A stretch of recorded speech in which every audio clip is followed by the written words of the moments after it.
This is the future. Thank you. And Mr. Jaiswal has already sort of given a very nice definition of what cyber resilience is, so I'm not going to go into that. But as you can see, I still have this sheet of paper in front of me. So the paper was already leaked to all of them. Notwithstanding the recent legislation, it is yet to be enacted. And anyway, that's limited to the public examination. And this is not a public examination, but this is a very important test anyway for the public. Okay. So from that perspective, now in this particular panel, if you see, we have people with different type of expertise. So people with the, let's say, financial sector, we have that. We have legal experts, we have others in that sense. And of course, from law enforcement, Mr. Jaiswal was there who made this quick presentation. So what I'm going to do is, within the and by the way, our time has been suddenly shortened to 30 minutes from 40 minutes. So these type of disruptions do happen, and we still need to be resilient about these things as well. Okay, so I'm going to request all the panelists to give quick, sharp answers to some of the questions, and then we'll take it forward. And I would like to have maybe one or two questions from the audience also, if possible. And I hope that you'll accommodate from that perspective. So when we are looking at anything related to cyber resilience, obviously we do have National Cybersecurity Policy, which was in 2013, 3rd of July. And then on 2019, we had this consultation process started from the National Cybersecurity Coordinator's Office on 3S, which was for the National Cybersecurity Strategy: secure, strengthen, and synergize. So they did receive a lot of inputs. In fact, the Prime Minister also had mentioned on 15th of August 2020 that we'll have a national cybersecurity strategy soon. And I hope that in 2024, at least we should have a new national cybersecurity strategy. And of course, exactly 11 months back from today, which was on 9th of March 2023, the Honorable Minister of State for Electronics and IT, Mr. Rajeev and Shankar, had made a presentation in Bangalore on Digital India Act. So very broad outline. We are yet to see the detailed contours of it, and once that is out for hopefully for public consultation, we'll probably have another event by VARINDIA on that. So in that sense, let me start with the consultant, Mr. Harnath Babu from KPMG. So what are the key challenges around cyber resilience in India, and how do these differ from global trends, if at all? If not, the answer can be even shorter. You can save some time. And what's the role of AI, both as attackers and defenders rush to adopt it? For example, people are using adversarial AI, etc. And your time starts now. Quick. Sure. Thank you, Deepak. I think good question to start with, and to put to your point of paper getting leaked. So I was the one I'm the student who didn't prepare for the exam. So I'll just see whatever best I could learn in the classes in the past. I'll try to share that. Sure. So I think one thing which has happened in last couple of years, especially in our country, I think digital push has been very extensively taken up by the government.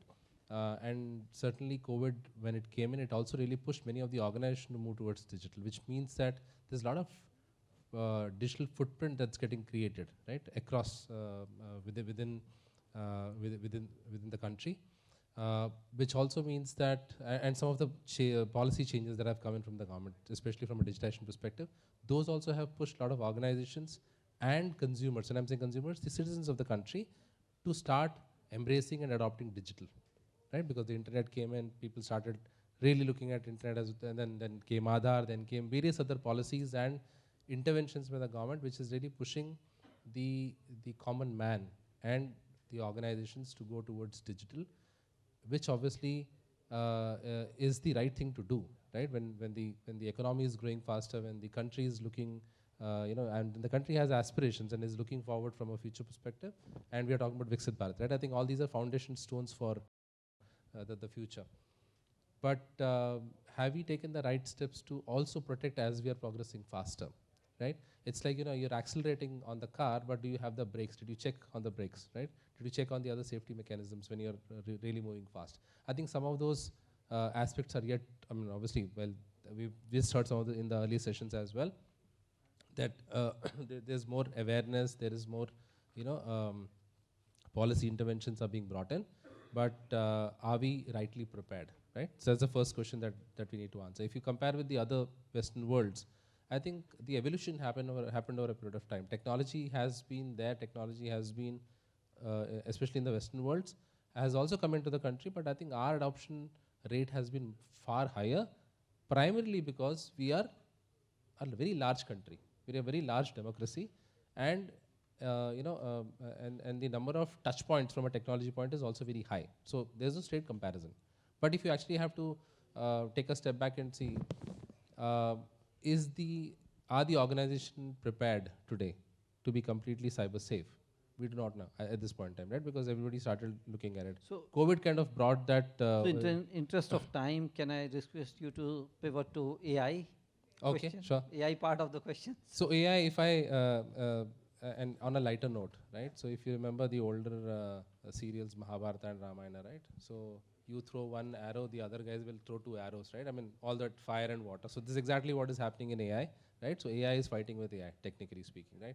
And we've just heard about issues related to deepfakes, generative AI. I think those are being extensively used by the bad actors. And the very context I was trying to set in my earlier statement was, we have opened up a lot of attack surfaces, right, which are vulnerable today. We are not prepared as a country holistically to protect ourselves as we are pushing ourselves in a digital journey. A lot of organizations are putting efforts, a lot of cybersecurity solutions are there, but those are all addressing in a point, they are only doing point solutions. They're not really integrated. So ask any CISO in any organization, do you have one dashboard which will show you complete view of the security posture? No, they won't be, right? There are multiple solutions that are coming in. So to answer your question, AI certainly is also doing good. AI also, when I'm saying also doing good, it's helping you prevent, it's helping you detect, it's helping you because the quantum is high, huge, the volume is huge, and you need AI to manage that. But AI is also being pushed and being used by bad actors as well, right? So I think it's both ways. So that's what I call AI is fighting with AI, technically speaking. Thanks, Harnath. So, ma'am, in Reserve Bank of India, I mean, so it's an, I'll say, unusual regulator in the sense that, for example, TRA is a regulator but not a licensor, whereas in case of Reserve Bank, it's a regulator but also a licensor. In fact, also owner, part owner at least in some of the organizations in that sense. Now, but at the same time, as we heard earlier also, that in financial services is one particular area in the pre-lunch session, for example, this was a discussion, that financial services, if something happens there, people get impacted in a big way and people also get alerted in a big way. So from that perspective, what measures are being taken by the sector regulators? And when I'm requesting you, not only on behalf of RBI, which of course you are there, but there are three other regulators also in the financial services sector that we have, and the service providers to ensure resilience across the ecosystem. Now, one particular question that I would also add to this is based on the last week's announcement on one of the largest payment wallet company. And so from a consumer perspective, because they had a big market share, they had multiple services, etc., obviously people are sort of still, so one is people do understand, yes, the regulator has taken a certain action, but then people are also struggling about broadly two things. One, what happens to the balance that they have there, whether on a FASTag or a mobile wallet, etc. And second, how do they easily and safely transition to something else? So whether it's a individual payment users or for that matter the merchants. Thank you.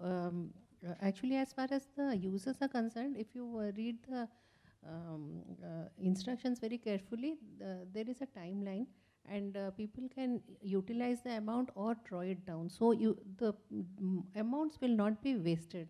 So to that extent, the depositor amount is secure. So that's all I have to say on this at the point of time. Yes. And as far as the resilience of the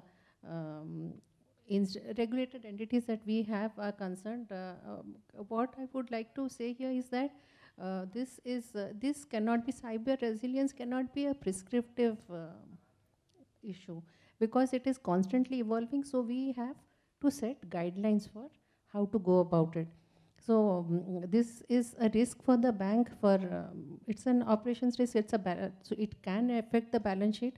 So we have issued guidelines. Guidance we give to the banks, and earlier it used to be a backroom or an operational activity. So now we have made it a boardroom activity. The board is responsible. The onus is on the board to proactively assess their risks and find ways to mitigate the risks, monitor the implementation, and continuously check for vulnerabilities in the system and proactively work. So they can be assisted by subcommittees, by the CISO, by other technical officers, but onus lies on the board. So the importance of cybersecurity and the digital protection framework is very much emphasized. So we expect them to do, and of course we monitor that they are testing, and they're also reporting guidelines. Incidents have to be reported, as you know. So we check that they are, apart from certain, it is to be reported to Reserve Bank, and we examine and monitor the subsequent mitigation and strengthening of the systems. That is what we do. At an institutional level, we have observed that most of the activities, the IT activities, are outsourced. This is quite natural because they have to focus on business and the technical support has to be outsourced. But then of late it was observed that the outsourcing is a huge risk, and this risk also has to be addressed. So last year we have issued guidelines on addressing the IT outsourcing risks, where they would have to examine whether there is a need to, there has to be a need to outsource a particular activity, the associated risks with outsourcing, how to mitigate and how to monitor the whole activity. So a lot of emphasis has now been put on the outsourcing part of it, because it is part of the business model that the IT services are outsourced. So apart from there is a cyber security angle to it and an outsourcing angle to it. These are at the institutional level. So now the next question that comes is that you might have the best protocol in place, the best monitoring systems in place, but what happens when the individuals themselves give away their credentials? So they lose money, so they are victim to cyber attacks. So at the individual level, what we have been doing? So this is another question, and it bothers us that despite all efforts, still people lose money. So at an individual level, we have a customer liability to set certain limits to the customer liability in case of a fraud. So we have put in place a customer liability procedure. That comes in the form of a circular, where if the customer has not divulged any details and within 3 working days, if they report, then there is no liability.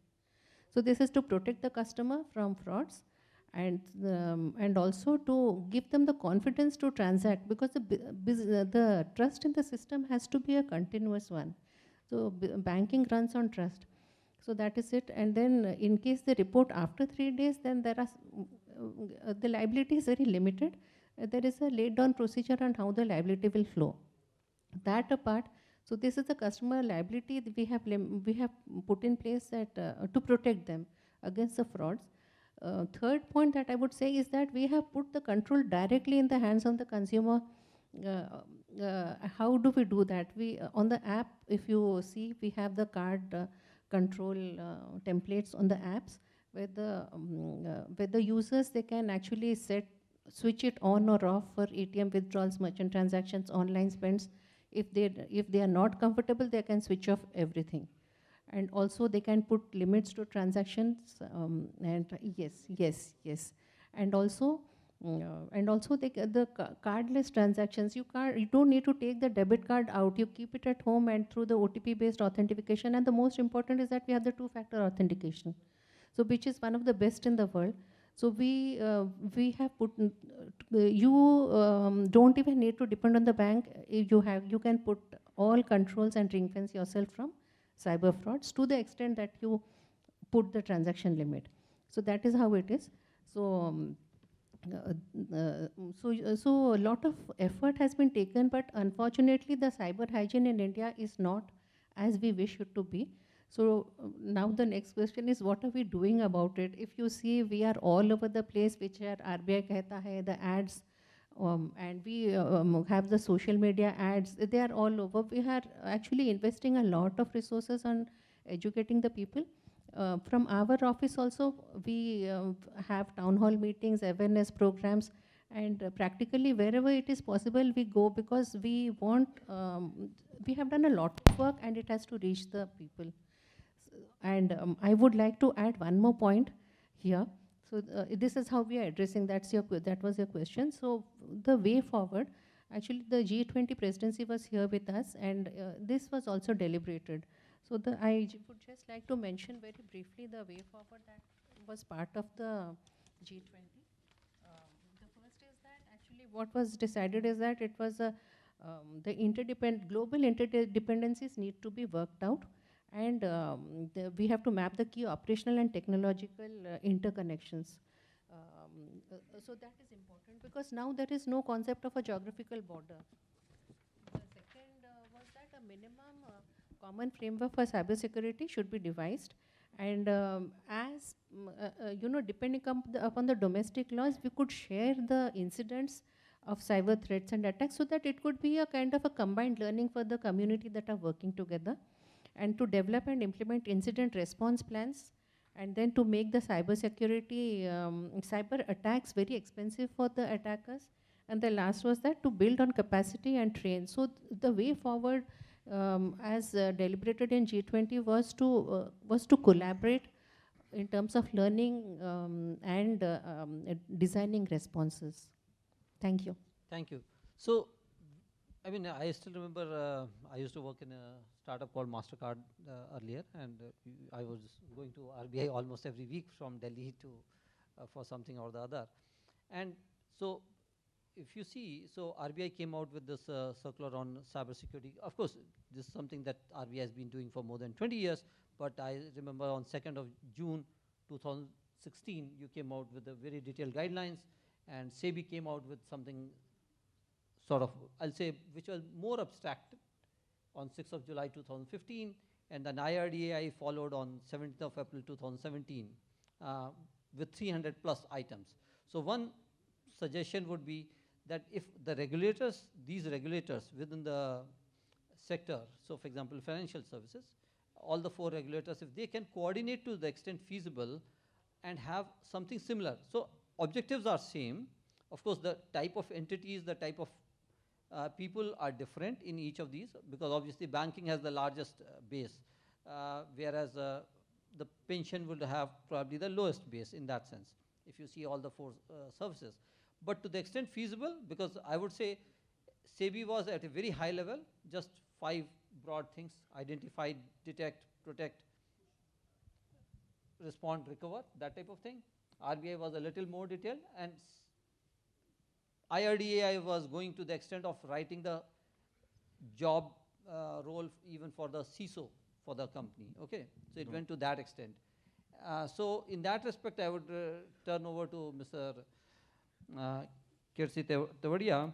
So what and how should the CISO prioritize amidst malicious attacks is one thing, often enabled by open source intelligence and the growing regulatory pressure, such as the SEC regulators. So for example, in the US, in the recent one, that point towards greater liability exposure. See, the job of CISO is very, very tough nowadays. It is, I would say, yeah, because earlier he was a villain to the internal users, because, okay, now he is a villain to the regulator also. But it seems that he's a hero for all the vendors here. Yeah.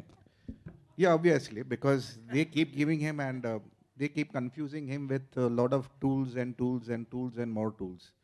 And I think so Babu made a point that even today, like I have, like even when I was in BSc, we built up one of the first SOC in the country, okay? And my first question was, give me one dashboard where I can see everything. And all the top 5 or whatever that the consultants are there of the country, Everybody says yes. I said, when you are practicing abroad, show me a sample. None of them had it. So it's not that India is lagging even abroad, it is the same story. Okay? Because if they had it, they would have showed it to me. Okay? Because they kept on asking me, you tell us what you want, you tell me what you want. So I said, you are the consultant, you should show it to me. So this is typically a job what the CISO fails also. Okay, so there is no single, so it's what you practice, what you perceive. You need to be hands-on, very, very, see the challenge these days is, see maybe people like, I am only, now since I have retired also from BSc, I can call myself an antique, okay. But people of our generations were hands-on with the system, with the IT, with the architecture. So we could demand and we could know what this is. Unfortunately, today there's a lot of schools and a lot of training which is given on cybersecurity without knowing IT. Now this is a very wrong thing, I would say. At least you are teaching somebody to practice something, but what is he practicing on? Okay, so there are schools of cyber, because when I've been interviewing people, so they're coming from a cybersecurity. So then when I ask him question of Active Directory, how will you fix it? He said that's not was in our curriculum. Now how the hell is he going to be? So this is a curriculum. I think so. All the regulators, all the policy makers who are there, they need to have a comprehensive education system. We have been seeing a lot of colleges being floated out, but ideally it should be in the whosoever is doing IT course or diploma in engineering or IT. Cybersecurity is just a subject in that. It cannot be a diploma in cybersecurity without doing IT. So somewhere down the line, government or the policymakers have to look at it, because that's why it is becoming a differentiator, because people are saying CISO cannot report to CTO. Okay, why? I would say because then they are made to report to the regulatory officer. Regulatory officer does not understand technology. So somewhere people have this mindset. I am sorry, because I am all these policymakers, lawmakers, only thing we are the villains, we are the culprits, we have to pay the fine because we have to execute. Okay, how you execute is not my problem. Policy says that. But is there an interaction feedback from the, because I have seen, and like you mentioned, SEBI has gone on very, very detailed. I have been in the SEBI committees and I have been meeting with them. Very, very detailed it is going into. You come to a point in time, is it worth it? Okay, so somewhere down the line, organizations also take a call when you say risk management. Is it worth taking that risk? Or then we say, you write a risk register. So when you're signing a register in the risk register, then the question is, why did you sign the risk register? Then why the hell you make a risk register? Okay, so when the regulators cannot play both the sides. Okay, when you say the board has accepted the risk, there is a risk register, then you have to respect the board and the management. The regulator cannot come and say, this cannot be a part of the risk register. This risk cannot be accepted. It's a board. So somewhere down the line, I feel that's why I'm saying that the resiliency and the CISO is absolutely a confused entity in these days. His job is, should I report to the regulator or should I report to my customer and solve the problem? Today, this is a dilemma. Because if he does not report, there is a penalty. And if he does not solve the work, the business is lost. So where should he take the call? Yeah, thanks. And by the way, that also brings to another interesting point. What happens is, for example, if there's a problem, and problems do happen, they will happen, inevitably. There are different norms of reporting. So for example, they have to report to, of course, the sector regulators. They also have to report to certain, for example, if you see 6 April 2022 guidelines, 20th April guidelines from CERT, they say that it need to be reported, including by fax, by the way. Okay, that also option is there. And second thing is, they also at times, not always, but at times may also have to report to NCIIPC, National Critical Information Infrastructure Protection Center. Okay. The interesting thing is, almost 80% of what you have to report will remain same, whether you report to RBI, to SEBI, to CERT, or to NCIIPC. But the formats are very, very different. So one request would be, one suggestion from this platform we would like to make is, if there could be harmonization to the extent possible. Obviously, some regulators, they may ask additional information, that's okay. But some of the basic information that everybody needs, if to that extent it can be standardized, it will make the job easier for the person who is reporting, for the entity who is reporting, there'll be less, number one, there'll be consistency, there'll also be less delay, because otherwise they'll also have to prioritize कि पहले हम RBI को बताएं या पहले हम CERT को बताएं, दोनों की तलवार सर पे लटकी हुई है, okay, उधर NCIAPC भी है, then somebody says, okay, why are you not filing an FIR with the cops, okay, somebody saying, okay, why are you not making a disclosure to all the people who have been affected? Now sometimes, for example, the data may have been lost, but individual customers may not have been impacted. It's possible. For example, under EU GDPR, if you have taken sufficient measures for strong encryption, so if the encrypted data has been leaked or attacked or somebody has extracted that data, you still need not report, sort of go to the individual users that it has happened if you believe that it won't be compromised that way, but you still have a responsibility to report to the regulators there. So from that perspective, let me come now to Karnika, who's been a practicing cyber lawyer and an author in her own right. So when we are looking at what is the readiness in terms of legal and regulatory framework in creating requisite incentives for cyber resilience while also deterring a lazy approach, especially in the realm of critical information infrastructure protection? Very pertinent question indeed. Legal and regulatory environment, how India, that is our nation Bharat, has progressed. It has definitely been a sea change. Right from the time when I actually started practicing law, that was 2000, year 2000, we are now in 2024.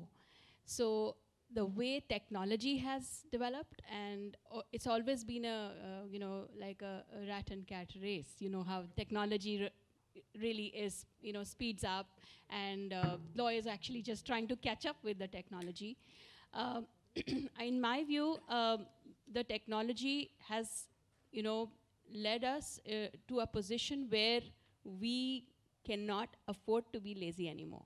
So we are actually taking proactive measures, both from the legal and regulatory side, not only the institutions. I would say that the policy changes or the legal landscape, the way the contours of law are changing now, the whole matrix is about to being revolutionized. We are one of the world's largest contributors of IT in the whole world, and we know that for sure. We've seen statements by Mr. Sam Nadella on the same, and at this juncture, the legal and technology, the way we have managed to bring out the decriminalization of laws, for example, the liberalization of the IPC, the CRPC, the Evidence Act, which is just around the corner, then we have the DIA Act, the Digital India Act, the Telecom Bill. We are already, discussions on UN Convention on Cybercrime are underway. Then there is also, you know, a regulation of the high-risk systems in the Digital India Act, and the Personal Digital Data Protection Act is already there. So you can see the number of changes which are already showing up or about to, you know, be finalized and put up in the Gazette. There's also, you know, the cybersecurity policy, the latest strategy or the policy which will be again underway, is right now underway. So not only the institutions or the real ministries, I work with a lot of ministries, and we've seen the kind of coordination they now have, which has increased over the years. So be it law ministry, be it the IT ministry, be it also the defense ministry, or for that matter of fact, home ministry. There are a lot of consultations, a lot of deliberations, which are also involving the capacity building initiatives and the policy change which is needed in the country. And I'm very happy to say that we are on the right path. So what we have seen in terms of certain, there have been regulations passed. For example, we are the most strict country in the world to have the reporting 6-hour time window, which is a phenomenal, you know, step indeed, because even Europe doesn't have that kind of a strictness. And if you see the kind of incident response, which is being, you know, the whole preparedness, vulnerability testings, the proactive due diligence, you know, piloting the projects which look into any kind of intrusions possible, we are really, the intelligence and the technology deployed is definitely far ahead. Not only that, I'm talking about defense. Defense ministry, along with, you know, when we see the like the National Cyber Agency. At I4C in the Home Ministry, we see a lot of action happening. For fake news also, they came out with advisories. Whenever there is a need for advisory for fake loan schemes against those, blocking of these apps which are fake, certain has taken steps in the same direction. So whether it is blocking or it is preventive or combating, it's like both ways. We are actually doing both actions. We are not reactive anymore. The point I'm trying to make here is we are not reactive, we are proactive. So a lot is probably not brought in the public domain, but what's actually happening behind the scenes, we are aware of that. And that's my assurance to you all here, that a lot is being done, not only to protect the nation against issues like cyber warfare, or have the intelligence in place, the technology, the AI infusion in place, but also from the point of view of the Ministry of IT working on the policy, or the law ministry working on the new regulations, or changing the obsolete law which we have in the country. So a lot is being done, and even at the Home Ministry, External Affairs Ministry, lots of regulations are changing. So on this promising note, I would like you to carry on this discussion. Yes. I also see that screen is clearly showing time's up here for us for this panel. See over there. So we started this panel with Delhi Police, and Delhi Police has got also something very interesting. Only Delhi Police, I'm saying, and only Delhi Police, not among all police organizations, I'm saying, across all the government bodies at central and state governments. Because Delhi Police acquired a Tetra communication system in 2010 before the Commonwealth Games, and that was the first system in India to be notified as a protected system under Information Technology Act in July 2010. Okay, so Delhi Police in some cases have been, I'll say, way ahead of some of the others. At the same time, at times I also wonder why some of the very obvious systems, I don't want to name them right now, are not yet notified as protected system. But the fact is, I think somewhere we also need to review our laws the way they are. Right now, the law says it must be notified. That means abal mujhe maar. Okay, it's almost like that. And yesterday we heard Special Secretary Mrs. Nanda from Ministry of Home Affairs. She said there are a whole lot of things which we are doing, but we don't want to advertise. And as Karnika also just mentioned, there's a whole lot of stuff which is being done, should be done, is not being advertised, and I would dare say that some of that must not be advertised. Especially when it comes to critical infrastructure systems, you need to work with the owners and operators of that particular system rather than making the whole world know about that, okay, we have such and such database sitting here, sitting there, etc. So on that note, I would like to thank all the panelists. Please give them a big round of applause. Despite the limited time, I hope that this was valuable for all of you, and you had some good insights into this. Thank you very much.